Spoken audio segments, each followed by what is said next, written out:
Hi, this is Diane Lovetobake on YouTube.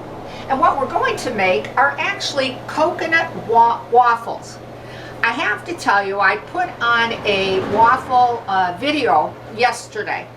And oh, I really love it because it was made with cornflakes in the waffles.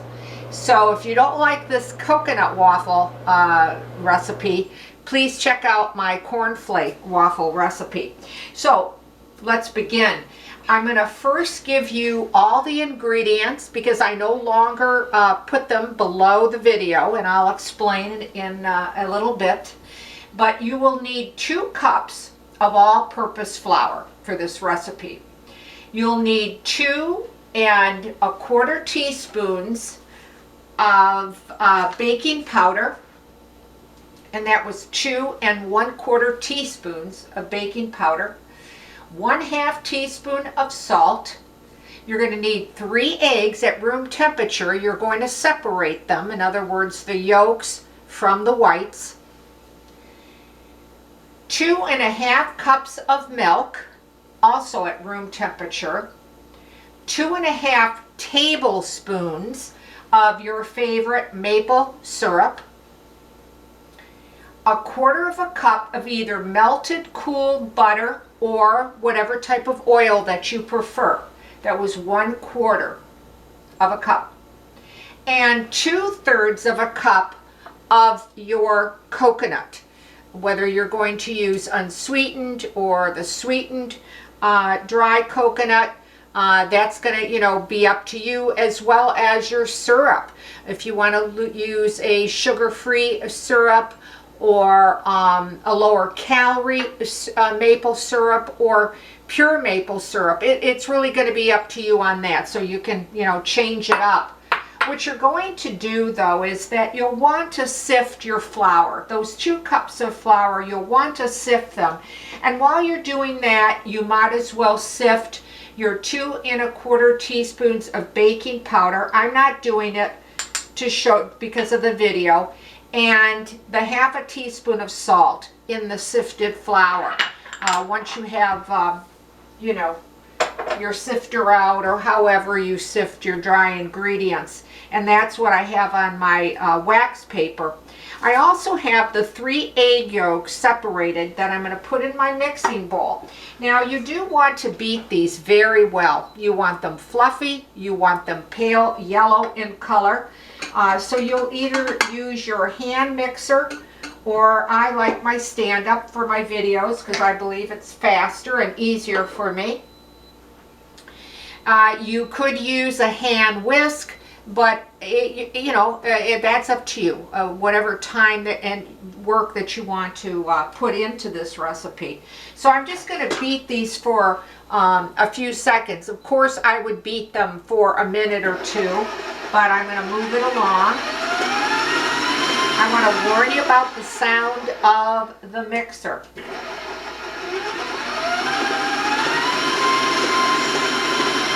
Now, I broke them up at least. So what we're going to do next is, with the egg yolks, we're going to put the milk in.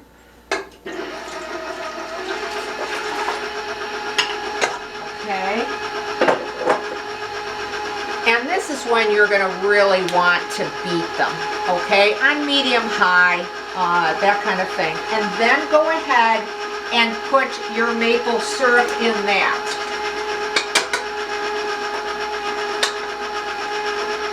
And this is, like I said, when you really want them pale and you want them fluffy. So spend your 2 or 3 minutes on it.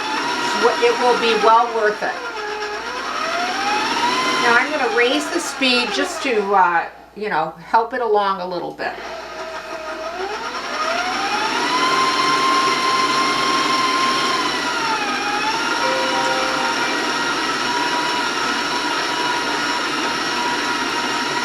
Now, once you have that very light and very fluffy, okay, we're going to move this over here. What we're going to do is, we're going to start with our dry ingredients next. My paper's kind of sticking to the counter there. Okay, And what we're going to do is we're going to put in the oil next and put this in. So now we have the oil in. And we're going to start slowly putting in all our dry ingredients. I'm going to raise my speed a little bit.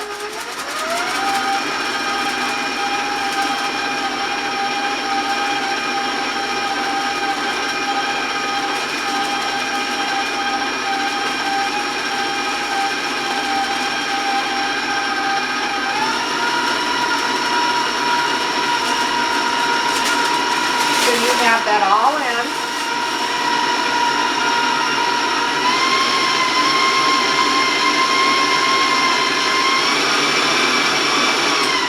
Now, you don't want to beat that too long, but you want to make sure that it's well mixed. Okay? Now, the next thing is, what you're going to do is, well, you're going to need patience because you're going to take this mixture.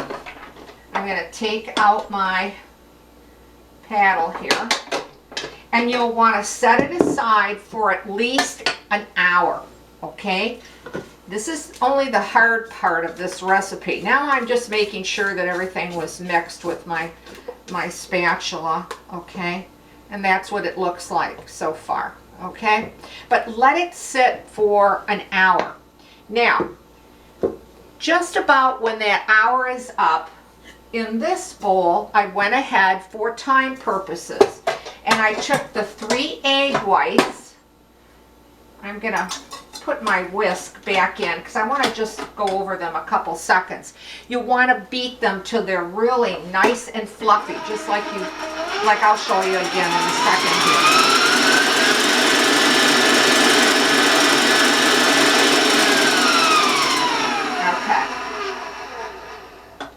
Let me take out my whisk here. Okay.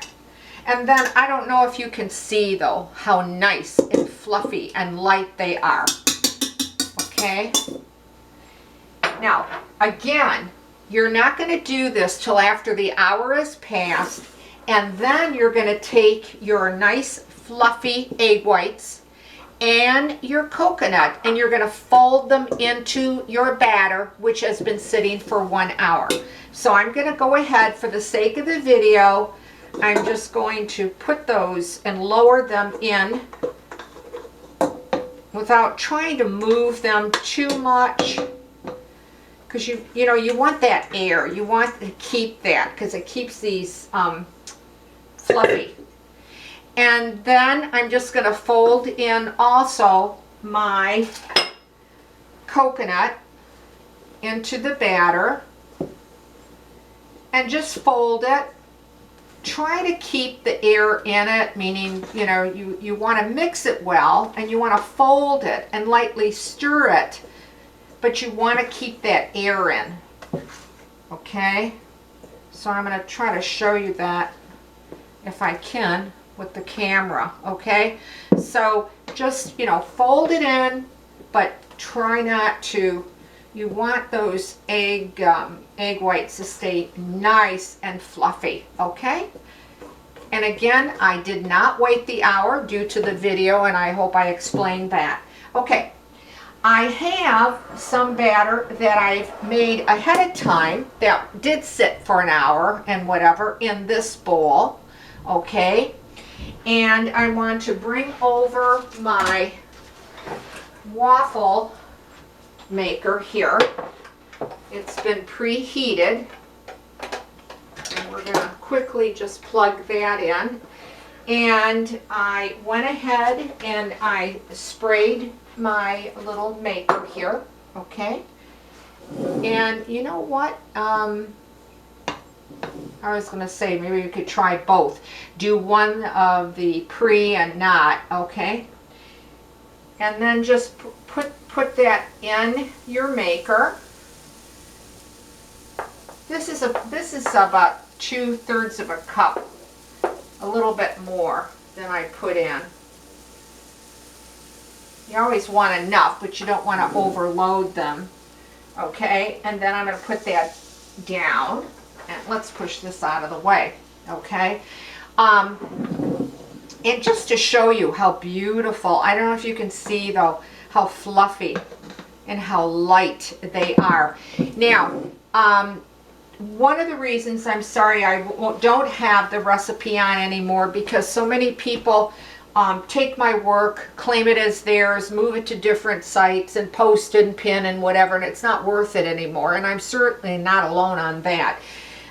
But the reason also that I stopped putting the ingredients to the recipe is that I always say to all of you that you're so kind to watch. You know, if you try the recipe and you like it, I'd like to hear from you, and I really do. But what's so frustrating is when I see you write, or you have a comment, or you have a question, I can't answer you because, well, my work is on another site. And it's so frustrating. So I'm really asking you to please, if you'd be so kind to solely watch me on YouTube. So when you do write to me, I can, in a timely manner, answer the question or your comment or to thank you. So I wanted to tell you that. And I'm just checking on it right now. And now it really depends on your maker. You know, how high the temperature you set it. If like mine, it does have a temperature on it. How dark you like them, how crispy you like them, that's really up to you and the person that you're making it for. I have one that I made ahead of time a bit ago, and it's cold at this time on this one. And unfortunately I didn't put it on a paper towel, so you know how it gets that sweat or that moisture on it. Now, it really depends on your maker of how large it is, how many waffles you're making, you know, that kind of thing. But I can get out of this recipe, I can usually get, I think about 6 or so. It really depends, because sometimes I like to make them thicker. Some people like them thinner, that kind of thing. So, you know, it's going to be really up to you on the thickness, and as well as your maker, how large it is, that kind of thing. So I don't want to, you know, be pinned down too much on that. Now, this looks like it's pretty well done. Yeah, this is a pretty one, and it's also very hot. But I want to show you how nice they turn out with this. And we well, let me see if I can just kind of break one apart to show you when I squeeze. These are very hot. My hands aren't really that sensitive to heat. You know, I was raised in a restaurant and a catering business from a child, so you know, and